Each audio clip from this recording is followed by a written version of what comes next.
Hello, I'd like to talk to you today about water into wine, but before I go that far, I want to perhaps do an introduction to weddings, and perhaps that's a natural thing since we're going to be talking about water into wine at a wedding.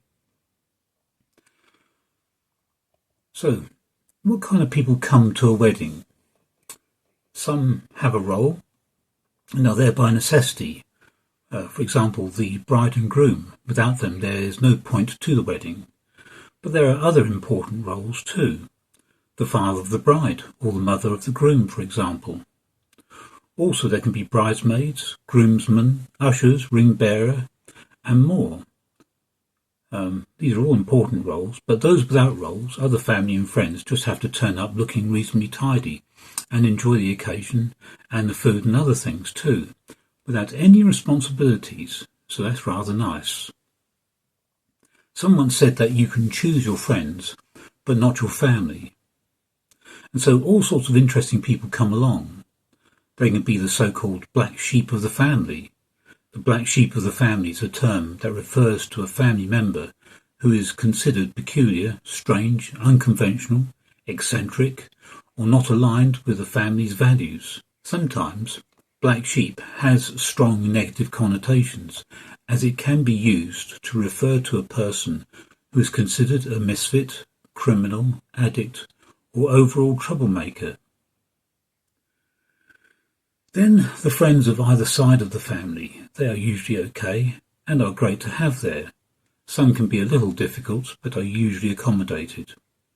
All this, of course, only lasts a few hours, but the type of wedding that Jesus went to could last 5 to 7 days, and if there was any friction, that could build up each day.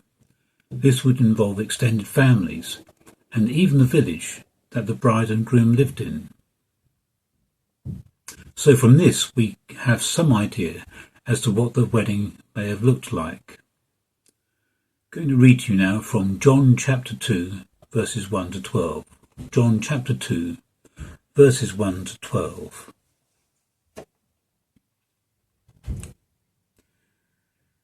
On the third day, a wedding took place at Cana in Galilee. Jesus' mother was there, and Jesus and his disciples had also been invited to the wedding. When the wine was gone, Jesus' mother said to him, "They have no more wine." "Woman, why do you involve me?" Jesus replied. "My hour has not yet come." His mother said to the servants, "Do whatever he tells you."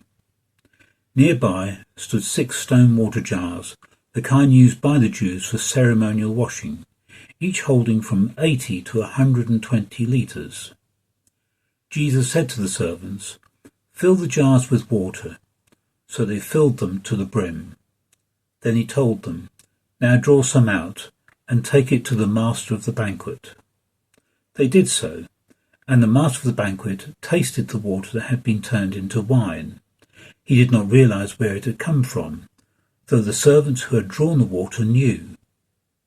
Then he called the bridegroom aside and said, "Everyone brings out the choice wine first, and then the cheaper wine after the guests have had too much to drink, but you have saved the best till now."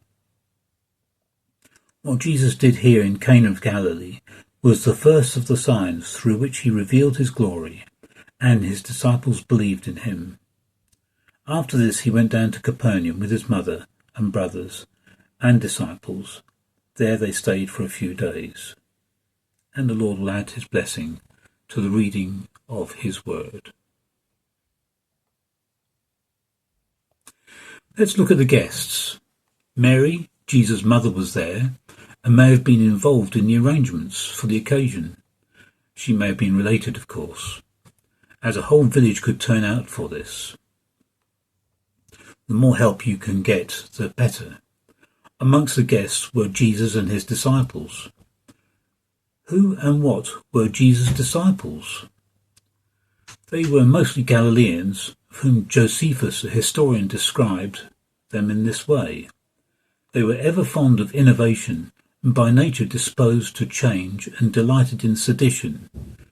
Sedition is saying and doing things that would lead others to oppose government. They were ever ready to follow the leader and to begin an insurrection.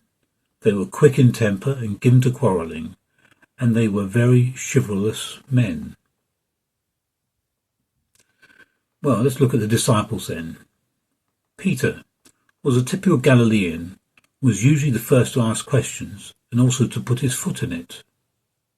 Andrew was the brother of Peter, and like Peter, Andrew was also a fisherman. James and John were called sons of thunder. No wonder, did this refer to their temper and the arguments they may have had? I don't know. But like Peter and Andrew, they were fishermen, but a bit better off. Philip was one of the first to whom Jesus addressed the words, "Follow me." When Philip met Jesus, he immediately found Nathanael and told him that we have found him of whom Moses and the prophets did write. Bartholomew, also called Nathanael, you might know of him that when Jesus saw him approaching, he said, "Here is truly an Israelite in whom there is no deceit." Then we have Matthew, or Levi as he was also called, a former tax collector, and so hated by his own countrymen. And Thomas Didymus. By nature, Thomas was a pessimist. He was a bewildered man, yet he was a man of courage. Simon the Zealot. The Zealots were fanatical Jewish nationalists who had heroic disregard for the suffering involved and the struggle for what they regarded as the purity of their faith. Jude, or Thaddeus. By character, he was an intense and violent nationalist with a dream of world power and domination by the chosen people. James the Lesser, or perhaps James the Younger, was the brother of Jude, not the writer of the letter of James. Judas Iscariot, the man who became the traitor, is a supreme enigma of the New Testament, because it is so hard to see how anyone who was so close to Jesus, who saw so many miracles and heard so much of Jesus' teaching, could ever betray him into the hands of his enemies. It is thought that Judas came from Judah, near Jericho. He became the treasurer of the disciples of Jesus, and he may well have been a nationalist himself with some others who wanted to get rid of the Romans by violence. So 12 very different characters, and they have been invited to this wedding. There were other disciples, but these were the first to be with Jesus. This wedding would last from about 5 to 7 days, and so the bridegroom and his father will have had to provide a lot of food and drink. And somehow Mary, the mother of Jesus, finds out that the wine has run out. What does she do? She goes and tells Jesus. Verse 3 says, "When the wine was gone, Jesus' mother said to him, 'They have no more wine.'"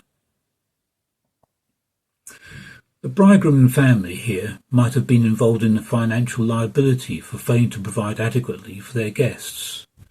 Bridegroom's father had to pay for the wedding and also the bride price. For failing to provide adequately for the wedding, the bride's family may take legal action. It would be insulting to the bride and her family, so running out of wine was quite serious. And why did Mary tell Jesus about their lack of wine? Did she expect a miracle? Neither Mary nor Jesus' family are recorded as seeing any miracles before this one. So what did she expect? Mary had good reason to believe Jesus to be the Messiah, and now his public ministry had begun. So Mary may have reasoned that Jesus had resources that others would not have. Jesus' response in verse 4, and he says this, "Woman, why do you involve me?" Jesus replied, "My hour has not yet come." This might seem abrupt to us, but in that time it was a customary polite way to address a woman. But it is unusual for a son to address his mother with this term. The custom in both Hebrew or Aramaic and Greek would be for a son to use a qualifying adjective. or title, such as dear woman. Is there significance in Jesus' use here? It probably indicates that a new relationship existed between Jesus and his mother once he had embarked on his public ministry. He was no longer or primarily only her son, but also the Son of Man. This also suggested by the use of the same term in John chapter 19 verse 26, in a scene at the cross where a particular disciple is given to Mary as her new son. Jesus was saying that this wasn't something that he should be involved in, but Jesus wasn't rebuking Mary. Jesus' remark to his mother indicates that the time for his glorification had not yet arrived. His identity as the Messiah is not yet to be publicly revealed. You may also remember how that later Jesus was unable to go to various places because of persecution. In John 5, Jesus heals a paralyzed man, but because it was on the Sabbath, the Jewish leaders persecuted him.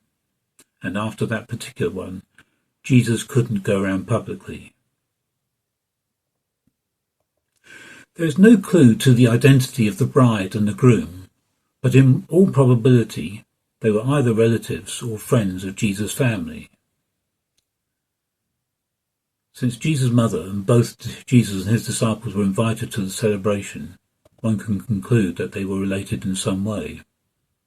The attitude of Mary in approaching Jesus and asking him to do something when the wine ran out also suggests that family obligations were involved. Mary's response was to tell the servants to do whatever Jesus told them to do. Perhaps the servants knew Mary because she had been involved in the preparation for the wedding.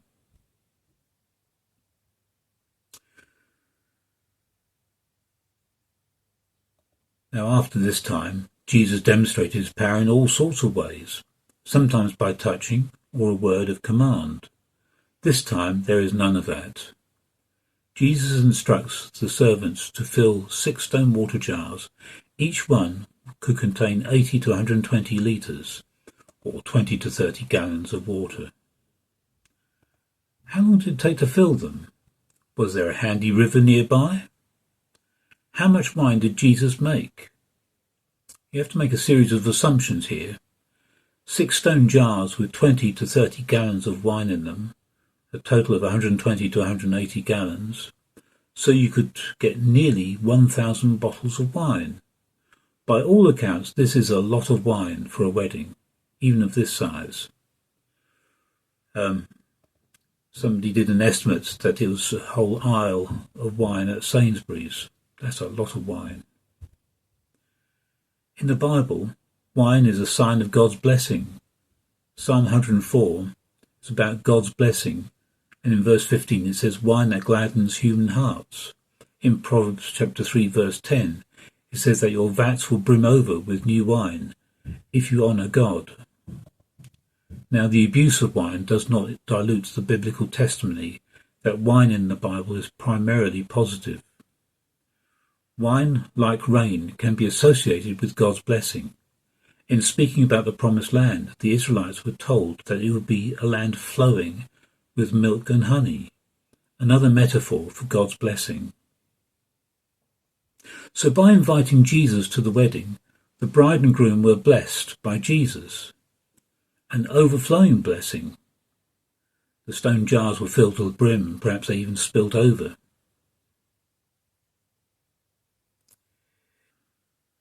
If Jesus had a public relations office, they would not have had this as the first miracle.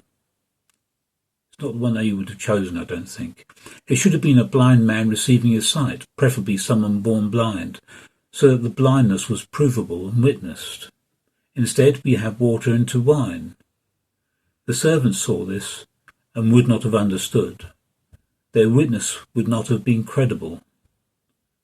The disciples, however, saw it and began to realize more and more who Jesus was. Notice who gets the honor. The steward does not know where this best wine has come from and credits its supply to the bridegroom, whose honor is thereby left intact, since the humiliating failure is not made public. and there is an inversion of revelation in that it is the servants who really know the truth. But Jesus himself does not gain honour in the usual way. Instead, he reveals his glory to the disciples. Perhaps this first sign points forward to the time when Jesus will be shamed rather than honoured in human terms. But the glory of God's grace in the life and forgiveness that flow from Jesus' crucified body, blood and water, will be fully revealed. As it was the bridegroom's responsibility to provide the wine, you could say that Jesus was taking that responsibility, but there may be another meaning you could see. In Isaiah chapter 25 verses 6 to 8 it says this, "On the mountain the Lord Almighty will prepare a feast of rich food for all peoples, a banquet of aged wine, the best of meats, and the finest of wines. On this mountain he will destroy the shroud that enfolds all people, the sheet that covers all nations. He will swallow up death forever. The sovereign Lord will wipe away the tears from all faces. He will remove his people's disgrace from all the earth. The Lord has spoken." So perhaps Jesus providing this wonderful wine connects him to what God has said in the Old Testament and to the future. Why does John mention this particular sign?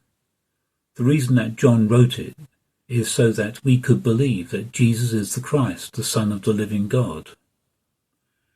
Note that John uses the word signs, whereas the other Gospels prefer to speak of wonders and mighty works or miracles. A sign always points to something deeper, though, a deeper truth beyond itself.